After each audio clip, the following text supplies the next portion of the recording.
There is a subtle effort that runs quietly in the background of many people's lives. An effort that is rarely spoken about directly. An effort that is so familiar it often goes unnoticed. The effort of carrying yourself. Carrying an image of who you are. Carrying an idea of who you should be. Carrying a sense of how you are doing. Carrying a quiet evaluation of how your life is going. Carrying concern about whether you are on the right track. Carrying a running sense of whether things are okay. This effort is not always obvious, but it is often constant. A quiet monitoring, a quiet self-reference, a quiet checking in with an internal image of yourself. Am I doing well enough? Am I where I should be? Am I improving? Am I falling behind? Am I becoming who I am supposed to become? Am I living correctly? Am I moving forward? Am I making progress?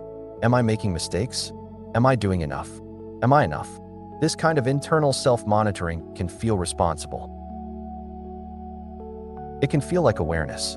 It can feel like staying on track, but it often creates psychological weight because the mind is constantly evaluating the self, constantly comparing, constantly measuring, constantly referencing life back to an internal standard. Even ordinary moments become part of this evaluation. How am I doing today? Was today productive enough? Did I use my time well? Am I moving fast enough? Am I consistent enough? Am I improving enough? Am I growing enough? Am I becoming enough? Life becomes something that must constantly be interpreted, constantly measured, constantly assessed. But life is not always asking for evaluation.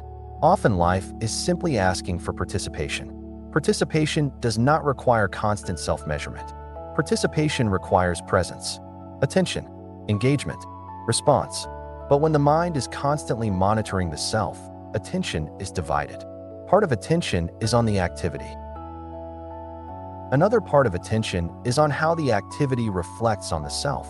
Am I doing this well? Does this count as progress? Does this matter? Does this improve me? Does this move me forward? The moment becomes less about the activity itself and more about what the activity means about identity. This creates tension because identity feels like something that must be maintained, protected, improved, stabilized, secured. The mind tries to carry a sense of self through time. Tries to ensure continuity, tries to ensure progress, tries to ensure direction. But life does not always move in straight lines.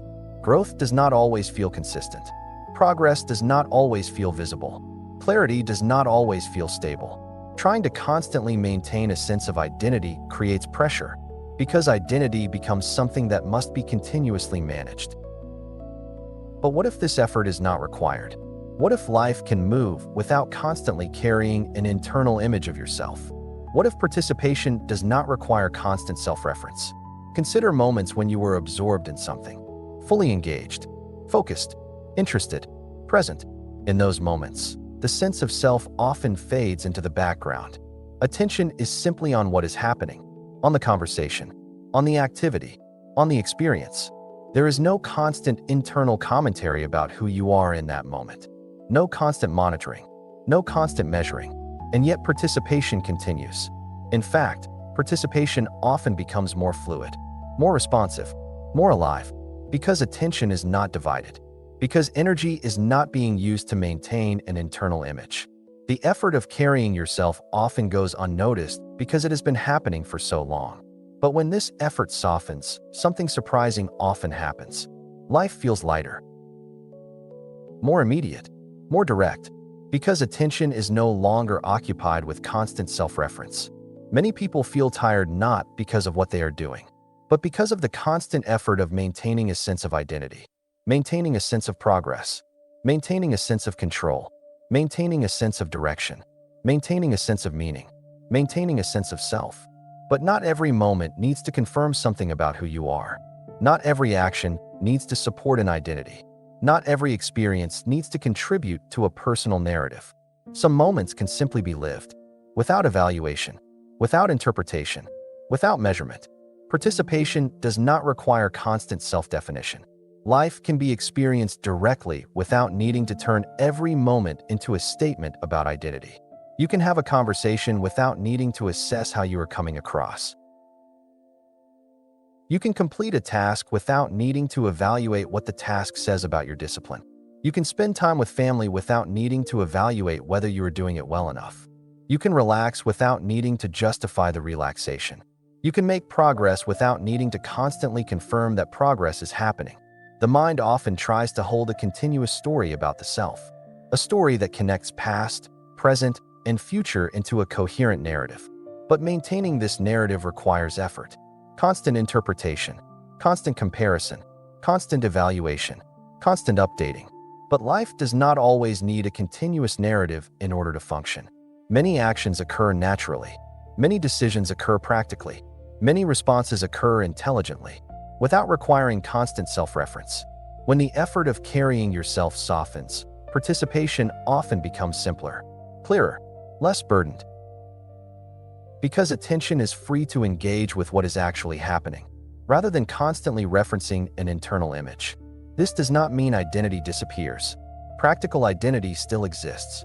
You still know your name, your responsibilities, your relationships, your preferences, your skills, your commitments. But identity no longer needs to be constantly maintained internally, constantly evaluated, constantly confirmed. The sense of self becomes lighter, more flexible, less rigid, less demanding, because it is not being continuously reinforced through thought.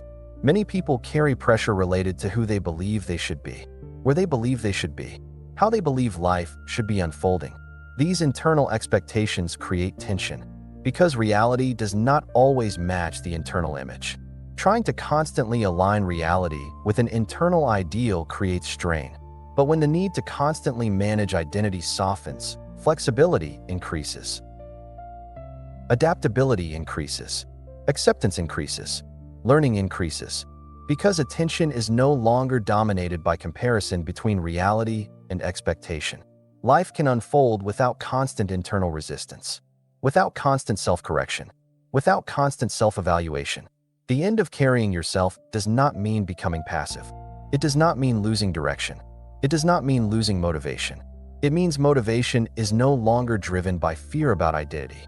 Direction is no longer driven by pressure to become someone. Action is no longer driven by the need to prove something. Participation becomes more natural, more responsive, more aligned with what is actually happening, rather than what thought believes must happen in order for identity to feel secure. You may still grow, still learn, still improve, still develop skills, still explore possibilities, but without constant internal pressure to confirm that growth is happening. Growth often happens more naturally when it is not constantly measured.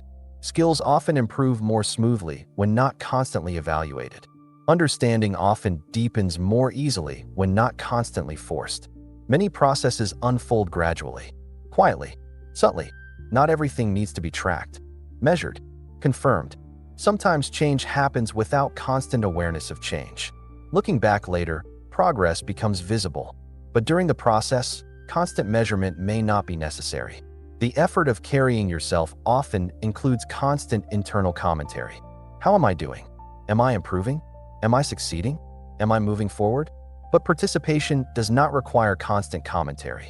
Participation often functions best when attention is on the activity itself, on the interaction itself, on the experience itself, rather than on the interpretation of the experience. The mind may still produce thoughts about the self. This is natural. But not every thought needs to be followed. Not every thought needs to be believed. Not every thought needs to be maintained. Some thoughts can pass. Some evaluations can dissolve. Some comparisons can fade. Without needing to resolve every internal question about identity, life can continue. Participation can continue. Growth can continue. Learning can continue, without the constant effort of carrying an internal image. There is relief in discovering that you do not need to constantly manage how you exist psychologically. You can allow moments to unfold without turning them into statements about who you are. You can allow experiences to happen without needing to interpret everything immediately. You can allow participation without constant self-monitoring. You can allow action without constant self-evaluation. When the effort of carrying yourself softens, mental space increases. Attention becomes available. Energy becomes available. Presence becomes available. Because thought is no longer continuously occupied with maintaining identity, life often feels more immediate, more direct, less filtered, less interpreted, more lived. The end of carrying yourself is not dramatic. It is often quiet, subtle, gradual. Moments where self-reference is absent. Moments where participation is simple. Moments where life is experienced directly, without commentary, without evaluation, without the need to define the experience. These moments often feel lighter, more open, more natural, because the additional layer of self-monitoring is not present. Psychological weight often includes the constant effort of maintaining identity, maintaining direction, maintaining progress, maintaining meaning. But life often moves more freely when not constantly interpreted. Participation often becomes easier when not constantly measured. Experience often becomes richer when not constantly evaluated. You can still learn from experience, still reflect, still adjust, still grow, but without constant internal monitoring, without constant self-reference, without constant effort to maintain an image. Life can be lived more directly, more simply, more lightly, without needing to carry yourself everywhere you go. You are already here. Participation is already happening. Life is already moving. You do not need to continuously confirm your existence psychologically. You do not need to continuously define yourself internally. You do not need to continuously measure your progress. You can allow life to unfold. Allow participation to continue. Allow identity to remain flexible, light, functional, without constant reinforcement. The effort of carrying yourself can begin to soften, and what remains is often a quieter sense of being, less burdened, less pressured, less divided, more available for living, more available for participation, more available for experience. Life continues, but the extra weight begins to fall away, and what remains often feels lighter than expected, because much of the heaviness was never required. If this episode helped you see that work does not have to feel heavy in order to be meaningful, consider subscribing to the channel. This space explores how effort, contribution, and responsibility can remain part of life without the mind turning work into something that constantly defines your worth or your identity. If this conversation resonated with you, liking the video helps more people discover that it is possible to take work seriously without carrying unnecessary internal pressure. You can also share this with someone who may feel weighed down by expectations, performance, or the sense that everything depends on getting things exactly right. There are more episodes in this season that continue exploring how participation in life can feel more sustainable when the extra psychological weight is no longer being added. Work can remain, contribution can remain, growth can remain, but the burden does not have to remain. I'll see you in the next episode.